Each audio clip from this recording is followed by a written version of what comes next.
Hello friends, once again welcome back to my channel. कैसे हैं आप सब। आज का वीडियो जो आपके साथ मैं शेयर करने वाली हूँ ना, आपको यूट्यूब पे बहुत सारे ऐसे वीडियोस मिल जाएंगे, लेकिन मैं जो तरीका आपके साथ शेयर करने वाली हूँ बहुत ही आसान है। अगर आप बिगनर्स हैं ना, तो भी ये आइडिया फॉलो करके अपने घर को बहुत ही अच्छी तरह से मैनेज और ऑर्गेनाइज कर सकते हैं।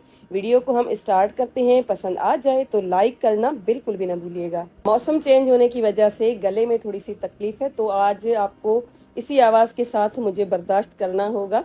तो यहाँ पर आप देख सकते हैं, ये मेरी बेडशीट है। कुछ दिन पहले ही मैं इसको लेकर आई हूँ। मटेरियल वाइज तो अच्छी है, लेकिन रेडीमेड मैंने इसको लिया था। उन्होंने तो मुझे अपनी बेड की साइड के अकॉर्डिंग ही दिया था, लेकिन ये जो बेडशीट है ना, जब मैं इसको बेड पे बिछाती हूँ ना, तो ये थोड़ी सी छोटी है। जो इसकी लंबाई है ना, वो तो सही है, लेकिन इसकी जो विड्थ है, मतलब इसकी जो चौड़ाई है ना, बिल्कुल कम है। जब मैं इसको इस तरह से बेड में टक इन करती हूँ ना, तो बिल्कुल भी ठीक से नहीं रहती है, बार बार निकल जाती है। एक बार ही मैंने इसको यूज़ किया है और आज मैंने सोचा इसका तो मैं कुछ करती हूँ। तो मैंने क्या किया ना, जो इसकी लंबाई है ना, वहाँ पर 4 इंच के जितना इस तरह से मैंने कपड़ा रखा है और 4 इंच के जितना ही मैं यहाँ से निकाल दूंगी। ज़्यादा नहीं निकाल दूंगी, क्योंकि अगर मैं ज़्यादा निकाल दूंगी ना, तो इधर से भी बिल्कुल छोटी हो जाएगी। तो यहाँ पर आप देख सकते हैं, इधर से तो ठीक है, लेकिन इसकी जो चौड़ाई है ना, वो बिल्कुल कम है। लंबाई में तो किसी तरह से मैं सेट कर रही थी, लेकिन आप देख सकते हैं चौड़ाई कितनी कम है। इस तरह से अगर मैं सेट करती हूँ तो बार बार बेडशीट इधर उधर हिल के बिल्कुल ही निकल जाती है। तो आज मैंने सोचा इसका मैं हल भी आपके साथ शेयर करूंगी। और एक मेरे पास कमेंट आया था कि हमें फिटेड बेडशीट बनाने का तरीका बताएं, बिल्कुल आसान सा। तो यहाँ पर आप देख सकते हैं 4 इंच के जितनी मैंने यहाँ पर मेजरमेंट ले ली है और फिर मैं इस पीस को कट करके निकाल दूंगी। वैसे तो ये जो मेथड है ना, मैंने ऑलरेडी आपके साथ शेयर किया हुआ है, लेकिन इसमें आज मैं थोड़ी सी वेरिएशन लेकर आऊंगी और आपके साथ भी शेयर करूंगी, क्योंकि मेरे पास एक कमेंट आया था। उन्होंने बताया था कि हमें बिल्कुल डिटेल के साथ हर चीज़ बताएं। तो फिर कमेंट आता है ना, फिर मेरी एक रिस्पॉन्सिबिलिटी बन जाती है उसको शेयर करने के लिए, क्योंकि वो इतने प्यार से कमेंट करते हैं ना। 4 इंच की पट्टी को कट करके मैंने निकाल दिया था और ये बेडशीट चारों साइड से फोल्डेड थी, तो एक फोल्ड भी मैंने निकाल दिया था, ताकि इतना जो कपड़ा है ना, ये भी वेस्ट बिल्कुल भी ना हो। तो इसमें भी 1 इंच के जितना तो कपड़ा मिल जाएगा। तो बस इसको मैंने निकाल दिया और ये जो पट्टी है ना, उसको मैंने दूसरी साइड से लगाया जहां पर ये फोल्ड मैंने खोला है। तो अब ना मुझे अच्छी खासी इसकी विड्थ मिल जाएगी, क्योंकि 1 इंच के जितना तो फोल्ड एरिया था वो भी मैंने खोल दिया है और उसके बाद 4 इंच के जितनी एक्स्ट्रा पट्टी भी लगाऊंगी। तो बस इस तरह से यहाँ पर इसको मैंने लगा दूंगी। तो फिटेड बेडशीट को बनाने के लिए अक्सर जो इसके कॉर्नर्स कट करने रहते हैं ना, वो ही मुश्किल लगते हैं। तो उसके लिए बिल्कुल आसान सा ये हल है कि आपको क्या करना है। आपका जो बेड है ना, उसकी पहले आपको लेंथ ले लेनी है, लंबाई, और उसके बाद आपको उसकी चौड़ाई ले लेनी है, विड्थ। ठीक है।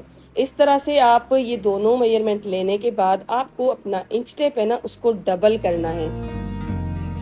और बेड पे आपको जो बेडशीट है ना, उसको फोल्ड करके इस तरह से रखना है, जिस तरह से आप अपने बेड पे बिछाते हैं, बिल्कुल उसी रुख में। बस इस तरह से दोनों साइड्स पे जो भी आपने मेजरमेंट ली है, उसका हाफ निकाल के उसको इंच टेप को फोल्ड करें और बस दोनों साइड से इस तरह से मार्किंग लगाएं और फिर इनको जोड़ के एक बॉक्स इस तरह से यहाँ पर आप कट कर लें। और ये जो बॉक्स निकलेगा ना, बिल्कुल स्क्वायर नहीं निकलेगा। 2 इंच के जितना एक साइड से एक्स्ट्रा होगा या 1 इंच के जितना, तो कोई भी मसला नहीं है। इस तरह से आपको इस पीस को निकाल देना है।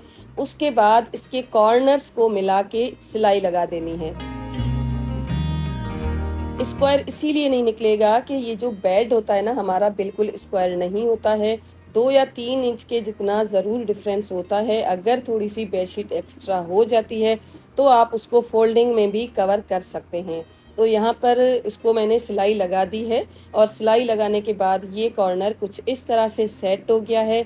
और अब मैं इसमें इलास्टिक लगाऊंगी। अगर आप चाहें तो फुल इलास्टिक लगा सकते हैं, लेकिन मुझे जो कमेंट आया था ना, उन्होंने कहा था कि बस कॉर्नर्स पे लगाना सिखाएं। तो ये इलास्टिक आपको इजीली हर जगह पे मिल जाएगी, स्पेशली आप जहाँ पर शॉपिंग वगैरह करने जाते हैं ना, बाहर जो बच्चे लेकर खड़े होते हैं ना, वो भी आप ले सकते हैं। वो बिल्कुल चीप रेट्स में आपको दे देंगे। उसके बाद इसके आपको पीसेस कर देने हैं। अब ये पीसेस भी आप अपने अकॉर्डिंग कर सकते हैं। अगर आप चाहें ना तो 10 या 12 इंच का भी पीस निकाल सकते हैं। मैंने यहाँ पर 20 इंच के जितना ये पीस निकाला है, क्योंकि थोड़ा सा ज़्यादा अगर हम लगाएंगे ना इलास्टिक, तो हमारी जो बेडशीट है ना और अच्छी तरीके से सेट होगी। तो ये चारों पीसेस मैंने यहाँ पर निकाल दिए हैं। उसके बाद एक पीस को मैं ले लूँगी और इसको इस तरह से डबल फोल्ड करूँगी, और डबल फोल्ड करने के बाद जहाँ पर हमने कॉर्नर की सिलाई लगाई है ना, वहाँ पर पहले मैं पिनअप कर दूँगी। बिल्कुल जो बिगनर्स है ना, उनके लिए ये आइडिया मैं शेयर कर रही हूँ। अगर आप बिगनर्स नहीं हैं, आपको ऑलरेडी इस तरह के काम आते हैं ना, तो ये आपके लिए कोई भी बड़ा मसला ही नहीं है इसको सेट करने का। बस यहाँ पर आप पिनअप कर लें, उसके बाद एक साइड से खींच के इलास्टिक लगाएं और फिर दूसरी साइड से खींचते हुए इसको इस तरह से लगा दें। मेरी ये जो बेडशीट है, इसकी जो एजेस है ना वो सिलाई की हुई है, फोल्डेड है, तो मैंने इस तरह से इसको इसके ऊपर रखने के बाद इलास्टिक लगाई है। अगर आपकी बेडशीट की जो एजेस हैं वो सिलाई की हुई नहीं है, फोल्डेड नहीं है, तो आपको इसको इसकी अंदर की तरफ रख के फिर आपको स्टिचिंग करनी होगी। वो भी मेथड आपके साथ मैं शेयर करूंगी। पहले ये कॉर्नर मैं रेडी कर दूं। बस कॉर्नर से मैंने इसको स्टार्ट किया है और 4 इंच के जितना ही इस तरह से आपको इलास्टिक पकड़ना है। जितना आप खींच सकते हैं उतना खींचने के बाद यहाँ पर इस तरह से आप सिलाई लगा के पूरी इलास्टिक को इजीली लगा सकते हैं। सेम मेथड के साथ अगर आप चाहें तो अपनी पूरी की पूरी बेडशीट पे भी आप इस तरह से इलास्टिक लगा सकते हैं। वो भी वीडियो मैंने ऑलरेडी आपके साथ शेयर की थी, वो भी आपने बहुत ही ज़्यादा पसंद की थी। तो यहाँ पर दोनों सिलाइयाँ मैंने लगा दी हैं और सिलाई लगाने के बाद कुछ इस तरह से ये रेडी हो जाएगी। दूसरा मेथड ये है कि आपको क्या करना है, सेम आपको सेंटर से इसको स्टार्ट करना है और कपड़े को इसके ऊपर फोल्ड करके फिर आपको एक सिलाई लगा देनी है। इस तरह से भी आसानी से ये जो इलास्टिक है लग जाएगी, आपको बिल्कुल भी कोई मसला नहीं होगा। एक बार अगर आप इस तरह से अपनी बेडशीट को सेट कर देते हैं ना, फिर आपकी बहुत सारी जो डेली की झंझट होती है ना वो बिल्कुल ख़त्म हो जाती है। स्पेशली अगर आपके घर पे बच्चे हैं तो फिटेड बेडशीट का सबसे पहले ये फ़ायदा है कि ये हिलती जुलती नहीं है। दूसरा ये है कि आपको इसको बिछाने में बिल्कुल 2 या 3 मिनट भी नहीं लगते। स्पेशली इस तरह के जो बेड्स होते हैं ना, जो बिल्कुल हम दीवार पे लगा के रखते हैं, उनके लिए तो ये बेस्ट रहती हैं, क्योंकि उनको बेडशीट सेट करना थोड़ा सा मुश्किल रहता है। तो बस यहाँ पर चारों कॉर्नर्स मैंने सेट कर लिए हैं। सेट करने के बाद अभी मैं आपको लगा के भी दिखाऊंगी, बिल्कुल आसानी से लग जाएगी और फिर बहुत ही खूबसूरत दिखेगी।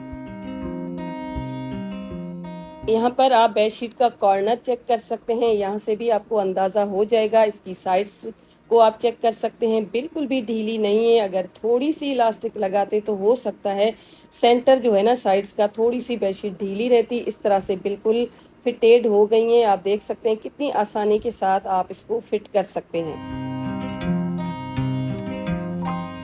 तो ये जो बेडशीट्स होती है ना, उनको हमें डेली बेसिस पे इस तरह से हिलाना जुलाना बिल्कुल भी नहीं पड़ता। एक दिन जब आप इसको इस तरह से सेट करके अपने बेड पे लगा देंगे ना, तो अगर आप एक वीक भी अपनी बेडशीट को इस्तेमाल करते हैं, फिर चाहे एक मंथ भी ये बिछी रहेगी ना, तो बिल्कुल भी हिलने जुलने वाली नहीं है।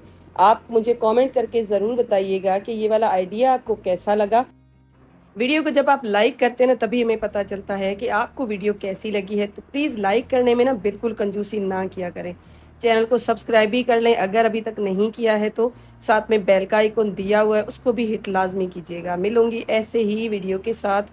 अपना और अपने घर वालों का बहुत ज़्यादा ख्याल रखिएगा। Thanks for watching, take care and bye bye.